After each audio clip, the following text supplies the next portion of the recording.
Part 1. The Last Hope. My name is Marcus Webb. In 2019, at age 35, my life changed in one night. During a bank robbery, my partner's gun went off and a security guard died. I didn't pull the trigger, but the law didn't care. Life sentence. Red Stone Federal Penitentiary, one of America's most secure prisons. I remember my first day. Massive concrete walls, electric fences, guard towers every 50 meters. The guards told us, nobody gets out of here. The statistics proved them right. For 47 years, there had been no successful escape from Red Stone. But I was different, because I had nothing left to lose. My daughter Emma was only 8 years old. Every week she sent me drawings. "When are you coming home, Daddy?" That question killed me every single time. I made a promise to myself, I would see my daughter grow up, even if it meant doing the impossible. Part 2. Building the team. My first month in prison, I just observed. Every guard shift change, every camera angle, every door opening time, I memorized it all. I was building a map in my mind. In my third month, I met Carlos Martinez, former military engineer in for 25 years on weapons charges.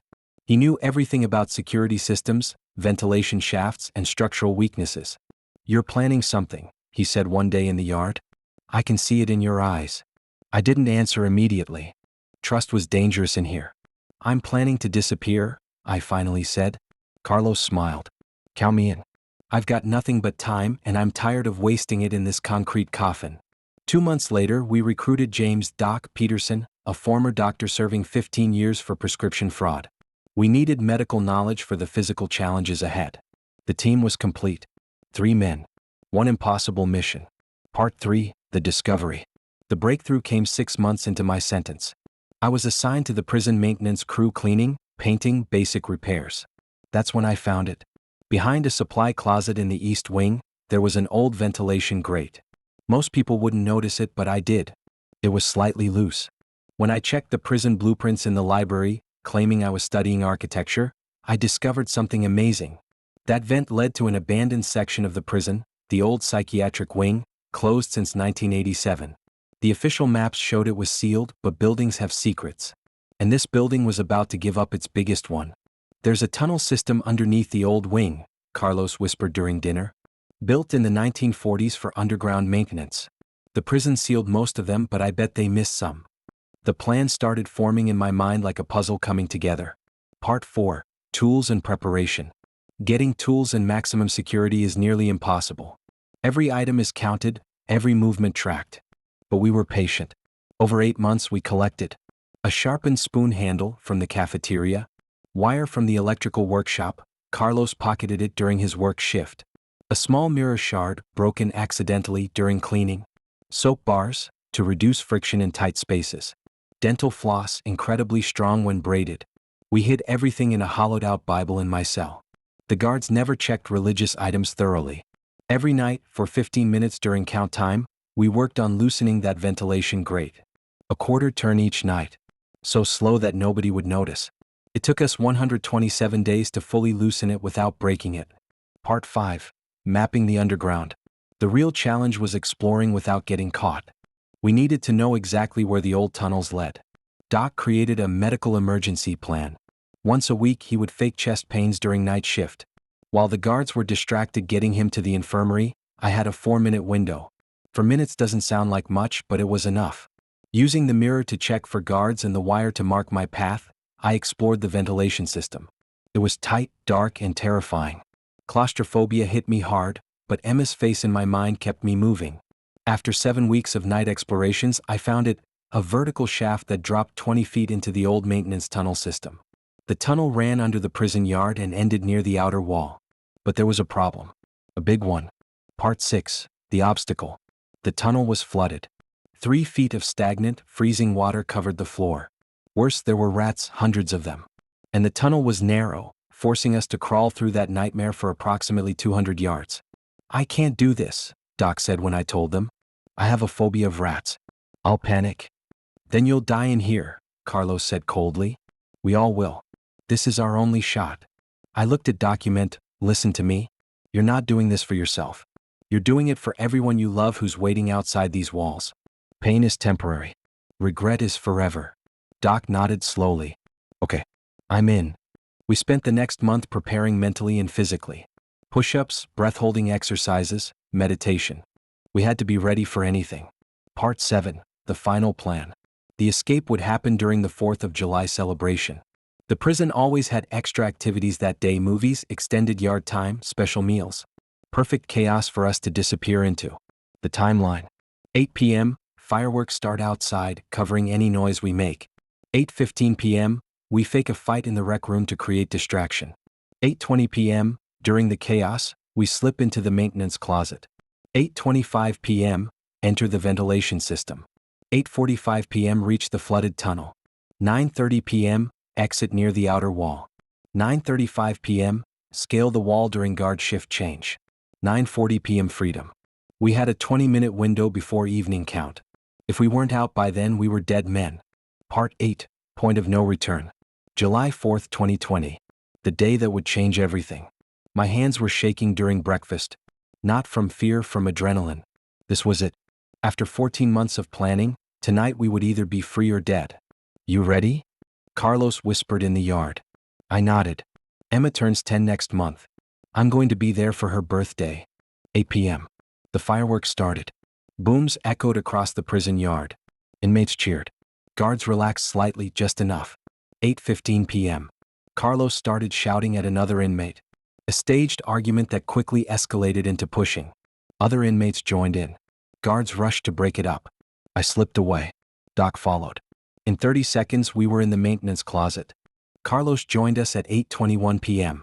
1 minute behind schedule, but acceptable. The grate? I asked. Open and waiting, he confirmed. We squeezed into the ventilation shaft. No turning back now. Part 9, into the darkness. The shaft was even tighter than I remembered. My shoulders scraped against metal. Every sound amplified. My breathing echoed like thunder. Crawling through absolute darkness, guided only by touch and memory. Left turn. Straight for 40 feet. Right turn. Down the vertical shaft. Carlos went first, using the braided dental floss as a rope. Doc went second. I came last, pulling the vent grate back into place behind us. If nobody looked closely, they wouldn't notice we were gone. The drop was terrifying. 20 feet in pitch darkness, trusting dental floss to hold our weight. My hands burned from the friction. My heart pounded so hard I thought it would explode. Then my feet hit solid ground. We were in the old maintenance tunnel. The smell hit us immediately: mold, decay, and something worse. Oh God, Doc whispered. I can hear them. The rats. Don't stop moving, I commanded. We have 45 minutes. The water was colder than I imagined. Instant shock to the system. We started crawling, dragging ourselves through the filth. Part 10, the tunnel of nightmares. I'll never forget that crawl. Never. The water reached our chest. Rats climbed over us, their claws scratching our skin. The ceiling was so low we had to keep our faces inches from the surface. Breathing was difficult. Panic threatened to overwhelm us. Doc started hyperventilating. I can't. You can. I yelled. Emma is waiting for me. Your son is waiting for you. Move. Every foot was agony. The cold numbed our bodies. Twice, Carlos got stuck in narrow sections and we had to pull him through. Once, I lost my grip and went underwater, swallowing the disgusting liquid. I vomited but kept crawling. 200 yards. It felt like 200 miles. But finally, I saw it. A faint light ahead. The exit grate. 9:20 p.m. We were 10 minutes ahead of schedule. Part 11, breaking free. The exit grate was rusted but strong. Carlos attacked it with our makeshift tools. Every second counted now. Above us, we could hear guards walking. Voices. Radio chatter. We froze. Count in 15 minutes. All units prepare. We had 15 minutes to get over that wall. Carlos worked faster. The grate bent. Creaked. Then cracked. We were through. We emerged into a small drainage area between the inner and outer security fences. The guard tower was 100 yards away. Searchlights sweeping every 30 seconds. Shift changes in 3 minutes, I whispered. We climbed during the 45-second gap. We waited. Soaking wet. Freezing. Terrified. 9:33 p.m. The guards changed positions. Exactly as planned. Now. We ran to the outer wall. Carlos boosted document. Doc pulled himself up using the electric wire spacing. Turned off during shift change, a security protocol flaw we discovered. I went next. Carlos last. The searchlight swept toward us. Faster. We dropped on the other side. Into the woods. Into freedom. Alarms started blaring. 9:37 p.m. They'd discovered we were gone. Part 12, The Run. We ran like hunted animals. Behind us, sirens wailed. Dogs barked. Helicopters would be in the air within minutes. But we had planned for this too. A mile into the woods, we reached the creek. We walked in the water for 2 miles, masking our scent from the dogs. Our clothes were hidden in waterproof bags we'd smuggled out weeks earlier, thrown over the fence during yard time. We changed. Burned our prison clothes. By 11 p.m. we were at the highway. A car was waiting, arranged by Carlos's brother on the outside through coded letters. The news the next day: 3 inmates escaped from Red Stone Federal Penitentiary, largest manhunt in state history underway. But they never found us. Epilogue, New Life. I can't tell you where I am now. But I can tell you this. Last month I watched my daughter Emma blow out 14 candles on her birthday cake. She doesn't know her father is sitting in the coffee shop across the street, watching through the window. Someday when it's safe, I'll tell her everything. I'll explain why I disappeared. Why I had to become someone else. Was it worth it? Every second of planning. Every nightmare in that tunnel. Every day of living in hiding? I look at Emma's smile and I know the answer. Some prisons are made of concrete and steel. Others are made of guilt and regret. I escaped one to avoid living in the other. My name is not Marcus Webb anymore. That man died in Red Stone.